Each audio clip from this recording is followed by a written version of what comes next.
저도 이제 되게 이제 소자본으로 시작을 하긴 했지만 제가 금수저도 아니고요. 그것도 굉장히 잘난 사람도 아니고 내가 조금 더 발로 뛰고 하다 보면은 후배들도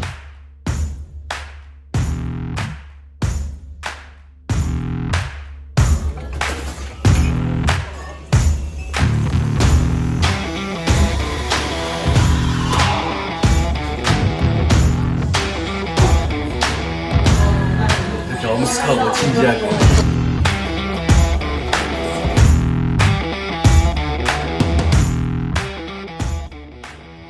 오늘은 유동커피 대표님을 모시고 커피와 카페 창업에 대한 이야기 한번 나눠보도록 하겠습니다. 네, 안녕하세요. 네, 안녕하십니까. 만나서 반갑습니다. 반갑습니다.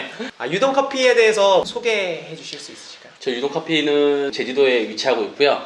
제 이름을 따서, 제 이름이 조유동인데 이름을 따서 유동커피로 이름을 하고 있습니다. 지금 매장은 한 몇 개 정도? 부산하고 울산, 제주도 포함해서 이제 약 13개 정도 운영하고 있습니다. 대표님 어떻게 커피를 시작하게 되셨어요? 원래 저 같은 경우는 운동을 좀 했었어요. 우연찮게 아르바이트를 하게 됐거든요. 운동을 잠깐 쉬는 타이밍에 손님들이 너무 맛있어하는 걸로 감명을 받았어요. 그냥 운동을 하면은 약간 악을 쓰거나 인상을 써야 되는 직업이었다라고 생각하는데 커피 같은 경우는 좀 정반대더라고요. 완전히 문학 철학 이런 느낌들의 음료여가지고 그때부터 완전 매력에 빠졌던 것 같아요. 어떤 운동 하셨어요? 원래 저 씨름.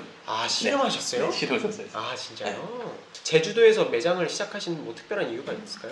일단 고향이 제주도였고요. 네. 스페셜티 시장이 아무래도 제가 오픈했을 때 당시에 좀 약했어요. 그래서 이제 주위의 사람들이 잘 안 될 것이다라고 했는데 없는 시장에서 한번 나도 시작해보자라고 해서 내려와서 제주도에서 시작하게 된 게 제 큰 계기인 것 같아요. 1호점을 오픈하시기 전에 네. 어떤 매장에서 일을 해보셨어요? 제일 처음에는 이탈리안 이제 프랜차이즈 모캄보라는 데서 제일 먼저 시작을 했어요. 대구의 시티하우스가 본사였고요. 거기서 이제 2년 반 정도 근무를 하다가 커피 학과를 제가 이제 진학을 하게 돼요. 왜냐면은 그때 당시에는 제주도에서 커피 바리스타 학원이라던가 교육 플랫폼 자체도 없었고 책도 좀 없어가지고 지식에 대해서 좀 갈망했던 것 같아요. 그래서 이제 대구보건대에 이제 와인 커피 학과라는 게 있어서 진학하게 됐어요. 소비자한테 제공할 때 이게 좀 정확한 커피인지를 잘 몰랐거든요. 그래서 내 스스로 주면서도 좀 부끄러웠던 거예요. 손님이 어떤 맛이 납니다라고 얘기했을 때 조금 더 알려주고 싶었고 소비자들이 조금 더 원하는 커피를 만들고 싶었던 게 가장 큰 욕심이었던 것 같아요. 바리스타 학과를 나오셔서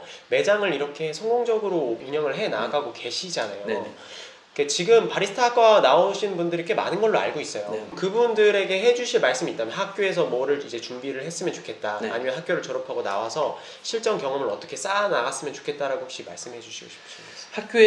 대학교에 대한 플랫폼은 굉장히 좋아요. 이제 굉장히 전문가들이라던가 선후배들이 굉장히 이제 잘 형성이 되어 있는데 커핑에 대해서 맛의 체계도 좀 잘 잡아줬었고요. 이제 레포트 중에 상권 분석도 있었고 메뉴 개발 시간도 있었고요. 각 프랜차이즈들을 많이 아니면 유명한 커피숍에 가서 이 시간대에 음악이 나오고 이 시간대 손님이 가장 많은 시간대를 파악하는 그런 것들도 있었고 학교 다닐 때 이것저것 다 해봤으면 좋겠습니다. 아니 커피학과 나오신 분들이 되게 많이 있는데 네. 되게 많은 귀감이 될 것 같아요. 부끄럽지만 운도 좋았다고 생각해요. 이제 커피 시장이 활발해지면서 수요는 많은데 공급은 적고 그러다 보니까 이제 저희도 좋은 길로 잘 갈 수 있게끔 위에 선배들이나 분들이 잘 닦아줬다라고 저는 생각하고 있습니다. 그래서 저도 더 열심히 하게 되는 이유 중에 하나라고 하면요. 저도 이제 되게 이제 소자본으로 시작을 하긴 했지만 제가 금수저도 아니고요. 그것도 굉장히 잘난 사람도 아니고 내가 조금 더 발로 뛰고 하다 보면은 후배들도 아니면 혹은 친구들도 선배들도 이제 얘도 했는데 나도 되지 않을까라고 하는 그 예를 맡고 싶은 거예요. 너무 거창한 사명감인데 나도 잘 되니까 너도 잘 될 수 있어 이런 것들을 보여주기 위해서 저희 직원들이나 제 후배들한테 조금 더 노력하는 모습을 보여주고 있어요. 대회 이야기를 넘어가 볼게요. 네. 바리스타 대회도 많이 출전하시고 또 네. 수상도 많이 하셨어요. 바리스타 대회도 많이 나갔고요. 로스팅 출품 대회도 많이 나갔었어요. 그러니까 매년 KBRC 브링 심사위원도 활동을 하고 있는데 대회를 나가게 된 계기라고 하는 건요. 내 자신에 대해서 채점표도 좀 받아보고 싶었는데 멋모를 때는 이 짜여진 틀에서 내가 왜 움직여야 되지? 이런 것들이 있었는데 이것 또한 못하면서 어떻게 이렇게 되겠냐라고 해서 그렇기 때문에 내한테 조금 더 좋은 자극제가 됐던 것 같아요. 대회는 버젓이 챔피언이라던가 이런 수상 경력은 없고요. 야욕보다는 이거 대회에 가져가면 되게 재밌는 아이템이 되겠는데 그래서 대회도 좀 즐겼던 것 같아요. 지금은 심사위원으로서 또 왕성한 활동을 하고 계신 걸로 알고 있어요. 네. 이제 심사위원으로서 대회에 나오는 후배들한테 이렇게 하면 점수를 잘 맞을 수 있다라고 이야기해 줄 수 있는 팁 같은 게 있을까요? 그런 것 같아요. 너무 과도한 정보를 전달하려고 하는 것 같아요. 너무 과한 정보는 오히려 저한테는 그냥 조금 공격성을 띈다고 얘기하죠. 심사위원은 손님처럼 되게 편안하게 해야 되는 거고, 커피의 산지를 처음부터 이제 자기가 갔다 와야 되고, 그런 것들보다 자기가 왜 이 대회를 나왔는지에 대해서 차라리 나는 이런 추출 방법에 대해서 창안을 해놨어. 뭐 늘 새로운 건 아니지만은 내 커피와 이런 것들이 만나서 이러한 시너지를 보고 있어라는 기승전결의 전달이 가장 저는 인상 깊게 봤어요. 뭐 특별히 산지를 간 친구들도 아니었고요. 다양한 정보를 전달한 게 아니고 기본 정보 전달 사항만 잘 전달을 하면서 자기가 코멘트에 맞는 커피의 맛 이런 것들이 굉장히 높은 점수를 받았던 걸로 저한테는 생각이 돼요. 기억이 납니다. 네. 대회 때 되게 여러 종류의 커피를 드시잖아요. 네네. 왜냐면 대회 때 이게 선수들이 갖고 나오는 커피들이 굉장히 또 퀄리티도 뛰어나고 가격도 그만큼 비싼 커피들을 갖고 나오기 때문에 좀 가장 기억에 남았던 커피가 있으세요? 많아요. 솔직히 말해서 너무 많아요. 선수가 먼저 대기하고 있고 심사위원이 호명이 되면서 나가는데 기다리는 그 공간에서 심사위원 이제 5명이서 되게 긴장을 많이 해요. 이 친구가 이 커피를 한 잔을 준비하기 위해서 361년 중에 가장 완벽한 커피를 저희한테 제공하는 거예요. 그렇죠. 네. 그 대회장 아니면 그런 커피는 전 세계 어디를 가도 못 마시거든요. 성훈 원장님이라고 있어요. 들어가기 전에 이제 가볍게 마시지 말고 1년 동안 선수들이 준비했던 세상에서 가장 맛있는 커피가 준비되고 있으니까 파이팅 하시고 가시라고 이렇게 말씀하시는데 그때 너무 떨렸던 거예요, 저도. 그래서 이제 함부로 얘기는 못할 것 같아요. 국가대표 선발전이잖아요. 네네네. 국가대표 선발전의 심사위원이 되기 위해서 어떤 과정을 겪어야 되는지 뭐 간단히 말씀해 주실 수 있으세요? 저 같은 경우는 WCP라고 해서 월드커피 이벤트 프로그램이라고 해서 그 SCA, WBC를 운영하는 조직이 있어요. 거기 교육을 이수를 받았어요. 네네. 2박 3일인가 3박 4일 이제 받았던 걸로 기억은 하는데 가장 기본적으로 워크샵을 받아요. 네. 대회가 이루어지기 전에. 저희도 매년 자격이 있는 게 아니고 매년 저희도 시험을 치러요. 작년에 나랑 같이 심사 보셨는데 올해는 떨어지고 이런 분들 되게 많으세요. 이런 심사위원 분께서 운영하시는 카페입니다. 아, 네. 찾아오시고. 아, 이렇게 뭐네. 커피를 네. 처음 하신 게 몇 년도시죠? 06년도죠? 06년도. 네네. 2006년도. 그리고 이제 1호점을 창업하신 연도가 2013년도. 2013년도. 네. 그럼 한 7년 정도. 네네. 이제 경험을 쌓고 창업을 하셨잖아요. 네네. 내가 내 매장을 해야겠다라고 결심하게 된 계기가 있을까요? 늘 품고 있었어요. 그러니까 이게 어떠한 시발점으로 인해서 팍 이게 내가 창업을 해야겠다 이런 것들이니까 어떠한 사건이 터진 것들은 전혀 아니고요. 매년 정보를 수집했고요. 매달 매일 진짜 수집했던 것 같아요. 꿈을 계속 다졌던 거예요. 마침 이제 13년도에 퇴사하게 돼요. 그냥 그때는 딱 시기가 됐다라는 느낌이었어요. 좀 무모하게 내려왔던 것 같아요. 왠지 그런 게 이때 아니면 안 될 것 같아요. 이런 걸로 해서 제주도에 내려왔는데 순탄치는 않았어요. 생각보다 저는 준비를 굉장히 많이 했다고 했는데 그래도 부족하더라고요. 제주도 내려와서도 그 사이에 3개월 막걸리집도 운영했었고요. 네. 그래요? 커피 카페 하시기 전에? 네네. 나는 이제 술도 마시지도 모르고 나 저 술 안 마시거든요. 그래요? 뭐 손님한테 많이 두드려 맞았죠. 네. 손님한테 주사는 손님한테 많이 두드려 맞고. 근데 그것 또한 굉장히 좋은 경험이었어. 왜냐면 두 가지 물장사잖아요. 네, 그렇죠. 정확하게 하면 네. 커피든 술도 물장사인데 그쵸. 굉장히 다른 손님들을 맞이하게 되더라고요. 거기서 손님의 컨트롤 방법을 또 하나 배웠어요. 내가 겪지 못했던 손님들을 또 만나서 굉장히 좋은 경험들을 했었고 막걸리 집이었으니까 커피 막걸리를 팔았어요. 커피 막걸리. 네, 그래서 커피 자격증들을 막걸리 집에 싹 걸어놓고 이불이고 커피를 끓여가지고 커피 막걸리 팔고 그랬었어요. 커피 안 했으면 뭐 했을 것 같아요? 나한테 저한테 물어보시는 분들이 간혹가다 계세요.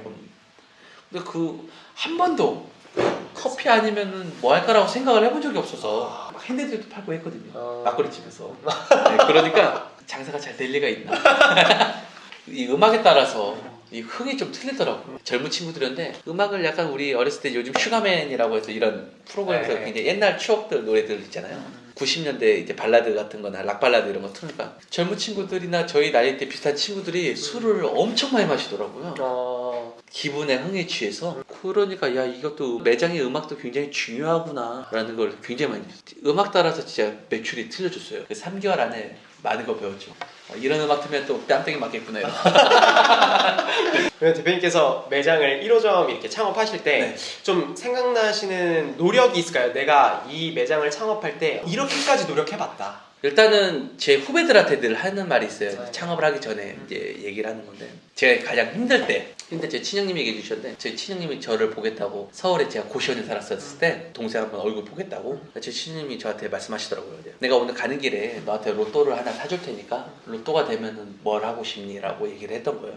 내가 만약에 로또가 된다면은 뭐 좋은 차 사고 싶고 내가 혹시라도 누락될 수 있는 핸드폰 요금이라든가 이런 부채를 다 갚고 싶고 그 다음에는 여행을 갈 거야. 카페 투어를 가서 많은 카페를 보고 그 다음에 내 매장을 창업을 할 거야 였던 거예요. 그럼 이제 좀 더 구체적으로 물어봐요. 저희 형님이 어느 나라 갈 거야? 이탈리아 갈 거예요. 어느 지역 갈 거야? 말을 못하기 시작. 어느 카페 갈 거야? 그래 차 산다고 했지.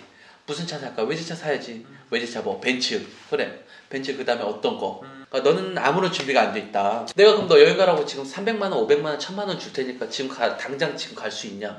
여권조차 없는 애가 이래버리니까 거기서 제가 이제 뭐 하나 맞은 거죠. 버킷리스트라고 하는 게 왜 존재하는지 알겠다라는 거기서 이제 조금 더 받았던 거예요. 저는 이제 막연했던 것 같아요. 그래서 이제 다시 카페를 창업하는 분들한테 제가 이제 이 멘트를 되물어보는 거예요. 네, 그래서 나는 이 머신을 사서 이렇게 해야 되겠고 이런 그라인더를 사서 그리고 이런 커피를 할 거고 그리고 그 전에 메뉴 그리고 여기에 대해 다 우유 한 통에 얼마 원두 1kg에 얼마 전기세 얼마 수도세 얼마 전부 다 파악을 좀 했었던 것 같아요. 창업하기 전부터. 네. 저희 유동커피 같은 경우는 제가 다 인테리어를 했어요. 직접. 네. 직접 이제 시멘트를 부으는 방법도 모르는데 시멘트 녹이고 페인트 칠해보고 한 3개월 걸렸던 것 같아요. 혼자니까 그 조그만 매장이고 그 별거 안 한 매장인데 3개월 걸렸어요. 머신도 제가 직접 다 설치하고 머신 설치 같은 경우는 그 전에 이제 내가 엔지니어로 완벽하게 배우지 않아요. 내가 어느 정도 자가검진, 설치, 이동 이런 것 좀 할 줄 알아야 된다는 생각에서 그래서 지금 뼈와 살이 됐어요. 대표님께서 제주도에서 원래 나고 자라셨기 네네. 때문에 하시게 된 거죠? 정확하게 제가 태어나서 여기서 자라서 꼭 제주도 서귀포에 위치를 했다는 것보다 일단 상권분석이 좀 편했어요. 그러니까 왜냐면 이제 제 동네다 보니까 이 정도면은 차가 쌩쌩 다니는 구간 네. 아니면은 여기서 차가 잠깐 멈출 수 있는 구간 그리고 사람이 유입할 수 있는 이제 유동인구를 유입할 수 있는 구간 이런 것들이 조금 더 편했으니까 그리고 그렇기 때문에 여기서 제주도에서 제가 조금 더 잘 알고 있어서 했던 것 같고요. 두 번째 같은 경우는 어쨌든 제가 수중에 가지고 있는 그 돈으로 움직여야 하기 때문에 그렇다고 해서 서울 강남 청담 한복판에 할 수 있는 자본이 있는 건 아니었어요. 네. 물론 거기가 더 잘 되는 건 누구보다 더 잘 알고 있는데 네. 그래서 이제 그 집세라던가 이런 것들을 이제 권리금이나 이런 거 다 파악을 하고 했을 때 아직 제주도 서귀포 같은 경우에는 이런 시장도 형성이 잘 안 되어 있고 지방 쪽이다 보니까 집세가 좀 더 싸다는 걸 알고 있기 때문에 오히려 더 이쪽으로 더 마음이 붙었던 것 같아요.